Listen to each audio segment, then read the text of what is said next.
Oui, bonjour. Maintenant, je vais vous parler du déroulement du vendredi des semaines 2, 3, 4, 5 et 7 du cours Évaluation en ergothérapie ERG 240.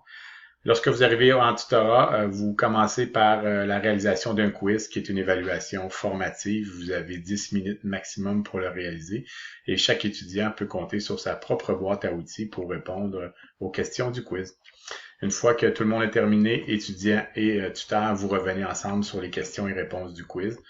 Et pour terminer, vous abordez chacun des objectifs de la semaine en termes de connaissances à acquérir et les étudiants et le tuteur échangent ensemble pour être certain qu'on soit sur la même longueur d'onde en ce qui concerne les connaissances à acquérir euh, qui touchent les particularités de la clientèle, les particularités d'évaluation en ergothérapie auprès de cette clientèle et aussi les outils de mesure qui ont été mis en évidence pour chacune des semaines du cours. Vous en profitez pour améliorer, pour enrichir votre propre boîte à outils. Ça va contribuer à l'amélioration de vos pratiques d'ergothérapeute. Vous allez pouvoir utiliser cette boîte à outils-là éventuellement en stage, dans votre pratique future aussi.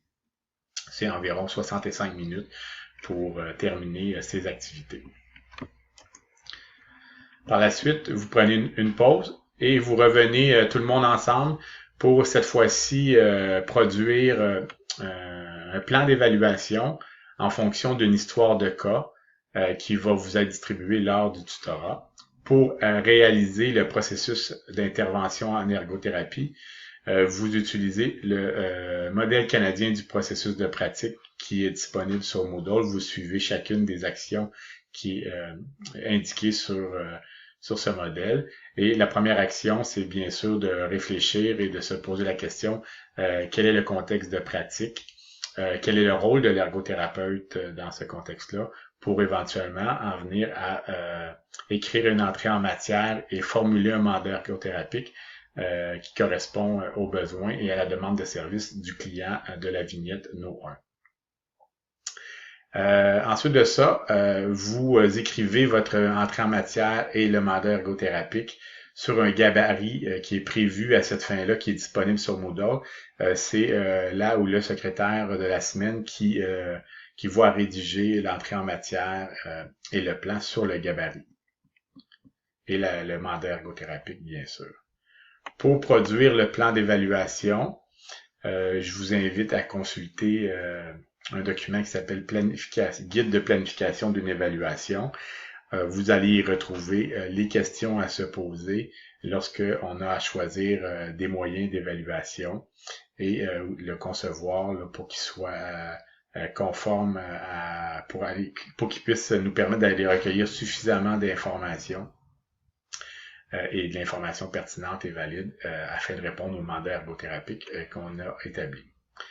Une fois que tout le monde, vous avez terminé, le groupe, vous êtes convaincu que vous avez une évaluation qui est conforme, je vous invite à la contre-vérifier. Il y a différentes questions qui vous permettent de vous assurer que votre évaluation elle est réaliste en fonction du contexte, en fonction de la réalité du client et aussi qu'elle vous permet de recueillir suffisamment d'informations quantitatives et qualitatives là, en rapport avec la situation du client pour vous permettre, bien entendu, de répondre avec justesse au mandat ergothérapique que vous avez établi ici un peu plus tôt. Une fois que c'est complété, chaque groupe de tutorat va déposer son plan qui concerne la même vignette, va déposer sur le forum collaboratif. J'invite tous les étudiants et les tuteurs aussi à aller voir ce qui se passe dans les autres groupes.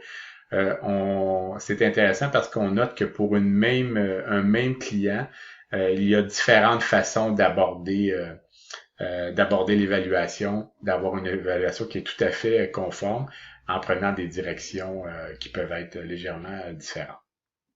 Pour produire notre plan d'évaluation, écrire notre entrée en matière, le groupe a environ 70 minutes pour réaliser le tout.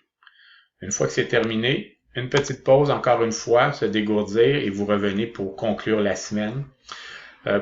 Pour la conclusion de la semaine, l'activité nous permet, s'il nous reste encore des interrogations, si on a envie de discuter de certains points qui sont pas encore bien cerné ou intégré, chaque étudiant va écrire sur un bout de papier une question qu'il trouve importante, va la mettre sur la table, au centre de la table, et à tour de rôle, on pige une question et tout le monde ensemble, tuteur compris, et étudiant, on répond à la question en fonction des lectures probantes que vous avez lues, de la conférence d'ouverture de la semaine et en fonction aussi de vos expériences respectives.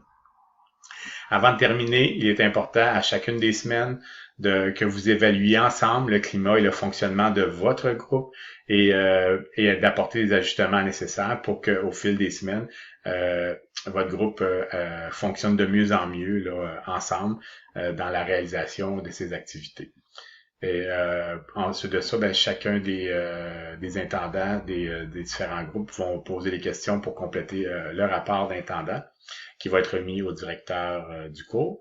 Et ensuite de ça, ben, pour terminer, pour conclure, à chacune des semaines, avec votre portable, je vous invite à compléter l'évaluation du cours. Ne pas attendre à la fin, là. Je demande à chaque tuteur de libérer quelques minutes, là, à la fin, 5 minutes, là, pour pouvoir pour que chaque étudiant puisse avoir le temps de compléter l'évaluation du cours directement là, sur place.